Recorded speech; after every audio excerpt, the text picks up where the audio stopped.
Good morning everyone, কেমন আছো সবাই? আশা করি সবাই খুব খুব ভালো আছো। তো এটা হচ্ছে মঙ্গলবারের ব্লগ। তো মঙ্গলবার দিন সকাল সকাল কিন্তু আমি আর তোমাদের দাদাভাই উঠে পড়েছিলাম। আর দেখো সকাল থেকেই বৃষ্টি ছিল, ওই জন্য মাঠে কিন্তু পুরো জলে জল। আর সকাল সকাল আমরা একটু ব্ল্যাক কফি খেয়ে নিয়েছি, নিয়ে কিন্তু ঘর বাড়ি একদম তাড়াতাড়ি করে সমস্ত কিছু গুছিয়ে কমপ্লিট করে নিয়েছি। কারণ আজকের প্ল্যানটা একটু আমাদের অন্য ছিল। তো সর্বপ্রথম রেডি ফেডি হয়ে নিলাম। দেখো এখন যাবো হচ্ছে ছেলেকে নিয়ে স্কুলে, কারণ এই কদিন ছেলের এক্সাম চলছে। ছেলে রোজই বলে মা একটু তুমি যাও না, বাবা তুমি যাও না। তো দেখো তার মধ্যেই কিন্তু মাঝে মাঝেই বৃষ্টি হচ্ছে, আর বৃষ্টিতে চারিদিকের কী অবস্থা। তো যাই হোক সমস্ত কাজকর্ম দেখো ঘর বাড়ি গুছিয়ে ঘর দৌড় মুছে, শুধু আমি স্নান করিনি, আর তোমাদের দাদাভাই কিন্তু পুরো ঠাকুর ঠাকুর পুজো দিয়ে সমস্ত কাজকর্ম একদম আমাকে গুছিয়ে দিয়েছে আজকে। আর এই যে ছেলে রেডি, মেয়ে রেডি। ফার্স্টে মেয়েকে স্কুলে দেবো, দিয়ে তারপরে ছেলেকে নিয়ে আমি আর তোমাদের দাদাভাই কিন্তু যাবো চাকদা। তো বৃষ্টির জন্য অনেক কিছুই প্ল্যান করছি, কিন্তু কিছুই হচ্ছে না। দেখো চারিধারের কী অবস্থা, জলে জল। তবে বর্ষাকালে কিন্তু চারিদিকে সবুজটা খুব সুন্দর লাগে। দেখো সবুজটা যেন আরও আরও ডিপ সবুজ হয়ে যায় চারিধারের পরিবেশটা, চারিধারে। যাই হোক মোটামুটি আমরা এখন রেডি হয়ে সবাই এই যে রওনা দিচ্ছে, আর ঠাকুর নমস্কার করছে, ছেলে মেয়ে নিয়ে যাব। আর এই যে আমার মাম্মাম কিন্তু একদম রেডি। আর এই যে চলে এসেছি মাম্মামের স্কুলে। ফার্স্টে মাম্মামকে এখানে দিলাম। আর রাস্তার যা অবস্থা, মানে কি বলবো, মঠের সামনে রাস্তাটা সাংঘাতিক খারাপ অবস্থা হয়ে গেছে। তো যাই হোক ওকে ভালোভাবে স্কুলে ঢুকিয়ে দিই। এইবার ছেলেকে নিয়ে যাচ্ছি চাকদা ছেলের স্কুলে। অনেক দিন যাওয়া হয় না ছেলের স্কুলে, একদমই আমার যাওয়া হয় না। ওই পরীক্ষা হলে একটু আসা হয়। তো এই যে চলে এসেছে দেখো ছেলের স্কুলে। ছেলে পড়ে চাকদা পূর্বাচল বিদ্যাপীঠ, তোমরা অনেকেই জানো। তো এই যে এখন ছেলেকে কিন্তু ঢুকিয়ে দেবো ভেতরে। আর ঘরে যেহেতু যেতে দেয় না, বা যে গেলেও যাওয়া যায়, আমি আর উঠলাম না। 3 তলায় যেহেতু ছেলের সিট পড়েছে, ও নিজেই একা একা চলে যাবে, বলে মা তোমার আসতে হবে না। তো যাই হোক দেখো স্কুলের মধ্যেও জলে জল, চারিধারেই জল। তো যাই হোক এইবার ওকে দিয়ে আমি আর তোমাদের দাদাভাই যাবো একটুখানি বাজার করতে। তো আমরা আগে হাটে যেতাম বাজার করতে। আর এই দেখো এই যে মণিমালার কিন্তু প্যান্ডেলটা শুরু হয়ে গেছে। চারিদিকেই দুর্গাপুজোর প্যান্ডেল প্রায় শুরু। কিন্তু হলে কি হবে, আমাদের চাকদা, পালপাড়া, শিমুরালি পুরো জলে ডোবা। মানে এত বৃষ্টিতে জলের জল, চারিধারে যে কী অবস্থা। আর রাস্তার অবস্থা সে কথা আর বলতে কি বলবো, মানে জঘন্য জঘন্য হয়েছে সব রাস্তা, ভাঙা চোরা। মানে ছেলেপিলে যে কী করে কষ্ট করে সাইকেল চালিয়ে স্কুলে যায়। তো এই দেখো তোমাদের সাথে কথা বলতে বলতে চলে আসলাম আমরা হচ্ছে সিংহের হাটে, যেখানে আমি আসি সবজি বাজার করতে। কিন্তু বাজারের মধ্যে এত নোংরা, আমি আর ঢুকিনি। আমি মানে একটা দোকানে দাঁড়িয়েছিলাম, আর তোমাদের দাদাভাই কিন্তু ভেতরে গিয়ে বাজারঘাট করতে গেল। তো আজকে কিন্তু সবজি সেরকম নেব বলে আমরা আসিনি, আমরা এসেছিলাম কিছু ফল নিতে। চাকদা থেকে কিছু ফলের দামটা একটুখানি রিজনেবল পাওয়া যায়। তো তারপরে কিন্তু এই যে রাস্তা থেকে আসার পরে আমার কলেজের সামনে ডালের বড়া বিক্রি হচ্ছিলো। আর তোমাদের দাদাভাই তো খুব ভালো করেই জানে আমি খুব ভালোবাসি খেতে। আর ওনার তো শুধু ওই একটাই, আমি যা ভালোবাসি তা আমাকে চেষ্টা করে যতটা দেওয়ার। আমি বললাম না নেও না, তাও উনি না তুমি খাও, তুমি ভালোবাসো। যাই হোক ডালের বড়া নিয়ে আমরা আবার চলে আসলাম কিন্তু স্কুলের সামনে। তো দেখলাম যে ছেলের একেবারে ছুটি হয়ে যাবে 1টার মধ্যে, ওকে নিয়েই, যেহেতু 90 মিনিটের পরীক্ষা, ওকে নিয়েই কিন্তু একেবারে বাড়ি চলে যাব। তো সেই কারণে কিন্তু চলে আসলাম এই যে। আর আজকে কিন্তু তোমাদের দাদাভাই আমাকে রান্নার কাছ থেকে একদম ছুটি দিয়ে দিয়েছে। আর এই যে 1 2 করে সব ক্লাস বেরোচ্ছে। আর এই যে এরপরে কিন্তু ছেলে বেরিয়ে এসছে, বাবা কিন্তু একদম গেটের মুখে ছেলের জন্য দাঁড়িয়েছিল। তো তোমরা দেখো বাবা ছেলে এখন সমান সমান হয়ে গেছে একদম। আর ছেলের মুখে হাসি দেখো, ও যেন সব পরীক্ষা একেবারে ও যেন বিশাল পেরেছে এরকম একটা ভাব। যাই হোক আবার এই যে বাড়ি চলে আসলাম, বাড়ি চলে এসে এবার তোমাদেরকে দেখাবো কী কী বাজার করেছে তোমাদের দাদাভাই। এনেছে একটা বড় পেঁপে, যেহেতু আমার বাবা খুব পেঁপে ভালোবাসে সেজন্যই পেঁপে নিয়েছে। আর নিয়েছে গাটি কুচু, একটু কুমড়ো, আর বেসিক্যালি যেটা সেটা হচ্ছে ফল। আর এই যে আপেল, মুসুম্বি, বেদানা। তো এই ফলটা আনার জন্যই কিন্তু চাকদা অবধি যাওয়া। তো যাই হোক ফল নিয়ে তো একদম বাড়ি চলে এসে সমস্ত তোমাদের দাদাভাই এবার নিজেই গুছিয়ে রাখছে, ওই সব করে। সত্যি কথা বলতে আমাকে এগুলো দেখতেই হয় না। তো আমি তার মধ্যে কী করলাম, স্নানটা করে নিলাম। আমাদের তো স্নান হয় না, ওই মাথা ফাতা ঘষে একদম স্নান করে নিলাম। স্নান করে নেওয়ার পর দেখো বাইরে ওয়েদারটা এখন আবার একটু একটু বেটার। তো এখন আমরা খাবো। তো খাবো কি, আজকে আমরা কিন্তু খাবার অর্ডার দিয়ে দিয়েছিলাম যে কৃষ্ণা কাবেরীতে পালপাড়ায়, ওখান থেকেই খাবার আজকে নিয়ে এসেছি। আসার সময় আমি একেবারে নিয়ে চলে এসেছি। তো আজকে ছিল হচ্ছে ছানার ডালনা, কাঁকরোল পোস্ত, ডাল, পাঁপড় ভাজা, চামের চাটনি। আজকে চাটনিটা এত সুন্দর করেছিল, প্রত্যেকটা রান্নায় ও ভেজ ডাল সবই ছিল। খুব সুন্দর রান্না, নিরামিষ রান্নাগুলো এত ভালো লাগে খেতে। যাই হোক তারপরে একটু রেস্ট নিয়ে আমরা কিন্তু আবার রেডি হয়ে গেছি। এখন কিন্তু আমরা যাব একটু কাঁচরাপাড়া। হ্যাঁ, কাঁচরাপাড়ায় যাওয়ার উদ্দেশ্য একটাই, যে আমরা একটু ঝুলনের মেলা দেখতে যাব। প্রতিবারই আমরা যাই, যেহেতু কাঁচরাপাড়ায় ঝুলন হয় বড় করে। তো আমরা ওই যে বিয়ের পর থেকে আজ 17টা বছর কোনো বছরই মিস যায়নি। তোমাদের দাদাভাই আমাকে হলেও অন্তত নিয়ে যায়, ছেলেমেয়ে না যেতে পারলেও আমাকে একবার করে নিয়েই যায়। তো আজকে দেখো ছেলেমেয়ে একটু ফাঁকা আছে, বললাম চলো তোদেরকেও একটু ঘুরিয়ে নিয়ে আসি। তো চলে এসেছি সিমলার স্টেশনে, কিন্তু কি গরম, মাথা ঘষেছি তাও চুলগুলো মানে মানে ঘেমে চপচপা হয়ে যাচ্ছে। তার মধ্যে পরেছি একটা সিল্কের শাড়ি, আমারই পরে কষ্ট হচ্ছে এই শাড়িটা কেন পরলাম, নরম শাড়ি পরে আসলেই ভালো হতো। যাই হোক ট্রেনে উঠে গেছি, আর সব রাতের ট্রেন মানে 7টার ট্রেন, দেখতে আমাদের একটু দেরিই হলো, কারণ মেয়ে স্কুল থেকে আসলো, তারপরে একটু রেস্ট নিলাম, ওই জন্য একটু দেরি হয়ে গেল। আর 7টার রানাঘাটটা ধরেছি, 7টা 5-এর রানাঘাটটা। তো দেখো মানে ঘেমে যাচ্ছি গরমে, মানে প্রচণ্ড কষ্ট হচ্ছে। আর যে ইয়াররিংসটা পরেছি দেখো, সেটা কিন্তু এই যেদিন বম্মাকে নিয়ে বিরাট গেলাম সেদিন ট্রেন থেকে কিনেছিলাম। বলো কেমন হয়েছে, এটার দাম হচ্ছে 30 টাকা। আমার কিন্তু কানের দুলটা খুব পছন্দ হয়েছে। তো এই যে চলে আসলাম হচ্ছে কাঁচরাপাড়া। আর কিছু জিনিস আমার নেওয়াও আছে, কিছু জিনিস কেনাকাটা করারও আছে।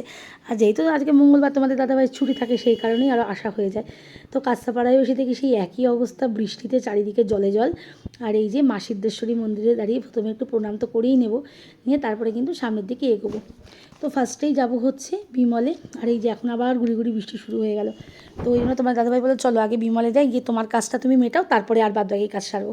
আর বিমলে আসলেই তো আমি মোটামুটি আমার মাথা পুরো খারাপ হয়ে যায়, কারণ এত শাড়ি দেখলে আমার মাথা মোটেই ঠিক থাকে না। আর তোমরা তো অনেকেই জানো আমি শাড়ি কিনতে প্রচণ্ড ভালোবাসি, প্রচণ্ড ধরনের ভালোবাসি। তো এই যে কত সুন্দর সুন্দর শাড়িটা দেখো, একটা কী সুন্দর ইয়েলো ঢাকাই, তো দারুণ দারুণ চারপাশে কালেকশান। আর পুজোর মানে কালেকশান তো এসেই গেছে। সত্যি কথা বলতে আমি আগে আগমনির থেকেই সব কিনতাম, কিন্তু এখন বিমলের প্রতি এত ভালোবাসা এসে গেছে। আর এখানকার যিনি ওনার কাকু আমাকে তো বীভৎস ভালোবাসে। তো সেই কাকুর ভালোবাসার জন্য কিন্তু বারবারই আমি বিমলে চলে আসি এখন। আর কালেকশানও দারুণ, আর প্রাইসও তুমি যেমন চাইবে তেমন পেয়ে যাবে, কোনো চাপ নেই। তো কী কিনলাম কী না কিনলাম সেটা কিন্তু পরে শেয়ার করবো, সেটা এখন মোটেই নয়, এখন সারপ্রাইজ। তো তারপরে এগিয়ে আসতে আস্তে আস্তে আমরা যাব হকার্স কর্নারের দিকে, ঝুলনের মেলায়। তো এখানে দেখো দুপাশ দিয়ে কী সুন্দর ফুলের দোকানগুলো বসে। আর তার আগে কিন্তু আমার মাম্মামের পেয়ে গেছে খুব খিদে, তো ভাবলাম যে চলো আমরা আগে কিছু খেয়ে নিই। তো সেই কারণে পাঁচুগোপাল রেস্টুরেন্টের এখানে চলে আসলাম। তো আজকে আমরা খাবো হচ্ছে এগরোল। তো এগরোল বলতে আমি খাবো না, আমি আর তোমাদের দাদাভাই খাবো হচ্ছে পনির রোল, আর ছেলে মেয়ে খাবে হচ্ছে এগরোল। মানে আমার আবার পনির রোলটা খেতে ভীষণ ভালো লাগে। তো যাই হোক এখানে আমরা এসে দাঁড়িয়ে রয়েছি, আর তোমাদের দাদাভাই বিল টিল করে জমা দিয়েছে। আর এই দেখো অপোজিটে কি সুন্দর ফুচকা বিক্রি হচ্ছে, যেহেতু মেলা বসেছে চারিধারে দোকানই দোকান। আর এই যে রোল একদম রেডি গরম গরম, এখন আমরা আগে রোলটা খেয়ে নেবো, দিয়ে তারপরে মেলায় যাবো। আর আমার মাম্মাম দেখো একা একাই খাচ্ছে, এখন কত বড় হয়ে গেছে, নিজেই এখন সব পারে করতে। তো যাই হোক এখন আমরা খাইয়ে নেবো, আর আমার খাওয়া হয়ে গেছে। আর ওই লাস্টের দিকটা মামামের বাবা কিন্তু খাইয়ে দিচ্ছে। আর এই যে এখানে খাচ্ছে, আর ওই পাশে বেলুন দেখছে, মানে খেয়েই বেলুন কিনবো এরকম একটা ভাব ওর মানে রয়েছে। তো যাই হোক দেখি কতদূর কী হয়। আর এদিকে আবার টিপটিপ করে বৃষ্টিও পড়ছে, সব দিকেই জ্বালা। তো যাই হোক আমাদের খাওয়া দাওয়া কমপ্লিট করে আমরা কিন্তু আবার সামনের দিকে এগোচ্ছি, মানে হকার্স কর্নারের মধ্যে দিকেই যাব ঝুলনের মেলাটা দেখতে। সবই ভালো, কিন্তু এই যে বৃষ্টিতে চারিদিকে যে অবস্থা, এই জন্যই মানে বিচ্ছিরি লাগে। আর এই যে আগমনের সামনে দিয়ে যাচ্ছি, যতই না কিনি তবুও একটা ভালোবাসা আগমনের প্রতিও আছে, মিথ্যা কথা কেন বলবো, যেহেতু আমার সব শাড়ি প্রায় আগমনের থেকেই নেওয়া। আর এই দেখো সবচেয়ে আমার প্রিয় জিনিস, মাটির জিনিস, আমার এত ভালোবাসি। তো তোমার দাদাভাই আজকে আমাকে কিনে দেয়নি এগুলো, বলছে কী কী করবে, তোমার জায়গা নেই, বাসা নেই, তুমি রাখবে কোথায়? কিন্তু আমার এত ভালো লাগে ছোটো ছোটো নারকেল, তারপরে কাঁঠাল। ছেলেকে বলেছি তুই আর আমি আরেকদিন গিয়ে টুক করে কিনে নিয়ে আসবো। যাই হোক এবার কিন্তু হকার্স কর্নারের মধ্যে ঢুকে গেছে, আর চারিধারে তো দোকানই দোকান, দেখো কত দোকান হকার্স কর্নারের মধ্যে, এমনিই দোকান, আর তার মধ্যে তো মেলা বসেইছে। আর এই দেখো চলে এসেছি একদম মেলার মধ্যে। আর এখানে সবচেয়ে বড় যেটা মানে ঐতিহ্য, সেটা হচ্ছে এখানে সব থিম করে, এত সুন্দর সুন্দর থিম করে। আর এই দেখো কী সুন্দর জোকারটা দেখেছো, সবার সাথে হাত মেলাচ্ছে, আমার মামার সাথেও হাত মিলিয়েছে, হাই করেছে। আর এই দেখো কী সুন্দর রকেট, সব আছে এখানে। আর এই যে গোপালের ননি চুড়ি, বিভিন্ন বিভিন্ন রকম থিম করেছে গোপালের ননি চুড়ি। আর এই যে সবচেয়ে যেটা আমার ভালো লেগেছে, এই কেদারনাথটা যে বানিয়েছে, সে এত সুন্দর, তার হাতের কাজ কি বলবো, মানে মনে হচ্ছে মানে সত্যিকারের কেদারনাথই নেমে এসছে আমাদের ধামে, মানে ধামে। অপূর্ব লাগছে, অপূর্ব লাগছে। আর এই যে কথা বলতে বলতে চলে এসেছি আসল মন্দিরে, যেখানে আমাদের রাধাকৃষ্ণ আছে। আর দেখো চারপাশ দিয়ে কিন্তু অষ্টসখী যেমনভাবে ঘোরে, মানে রাসে যেমন হয়, আমাদের শ্বশুরবাড়িতে যে রাসেও এরকমই হতো, অষ্টসখী চক্রের মধ্যে দিয়ে চারপাশ দিয়ে ঘোরে। কী সুন্দর না, এত সুন্দর লাগছে, মানে দারুণ দারুণ। তবে এবছর কি একটুখানি খারাপ লাগছে যে এবার দোকান পাশার অনেক কম বসেছে, কারণ সত্যি কথা বলতে এখন জল বৃষ্টিতে চারিদিকের যে অবস্থা, ওই জন্য দোকান পাশারও সেভাবে বসতে পারিনি। আর এখানে দেখো কি সুন্দর সেলফি জোন করা আছে, আমরা একটুখানি দাঁড়িয়ে দাঁড়িয়ে এখানে সব ছবি তুলে নিচ্ছি, ছেলে মেয়ে, তোমাদের দাদাভাই, আমি। আর এই যে বকাসুর বধ, কত রকমের থিম হয়েছে। আর এই যে মাদার টেরেসা, তো তোমরা বলো তো এই মাদার টেরেসাটা আসল নাকি এটা মাটির তৈরি? দেখি তোমরা কে কে কমেন্টসে বলতে পারো, আমাকে অবশ্যই বলো। কী সুন্দর লাগছে না মাদার টেরেসাকে, অপূর্ব লাগছে, অপূর্ব। তার মেকআপ এত সুন্দর, দুর্দান্ত দুর্দান্ত। এরকম আরও অনেক অনেক থিম রয়েছে, খুব সুন্দর, এইগুলোই ভালো লাগে ঝুলনের মেলায় আসলে। আর এই যে এখানেও রয়েছে হচ্ছে সখীদের বস্ত্রচুর চুড়ি, এই থিম করেছে। আর এই যে এই দাদাটা মানে সব বলছে, অ্যানাউন্স করছে, বিভিন্ন রকম কথাবার্তা বলছে।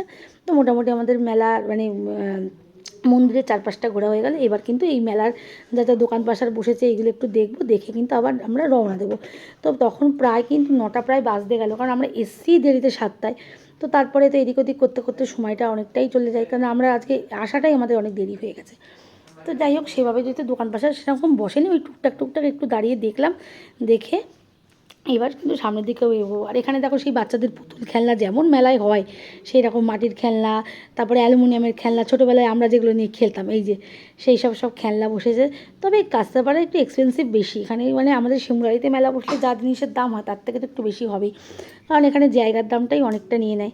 আর এই যে দেখো, আর এখানেও দেখো কত, এই সব দেখতে দেখতেই আমরা সামনের দিকে এগোচ্ছি। আর এখানে এসে দেখলাম কিছু হার চুড়ি কালেকশন। তা তোমাদের দাদাভাই আমাকে বললো, তুমি খবরদার আর যাই করো কোনো গয়না কিনবে না, কারণ তোমার এত জিনিস আছে যে বাড়িতে রাখার জায়গা নেই। কিন্তু আমার ওই যে শখ, আর ঠিক আছে চলো আজকে কিছুই নেবো না, আরেকদিন আমি আসবো, এই বলে আপাতত মানে তোমার দাদাকে বোঝালাম। তো ঠিক আছে চলো।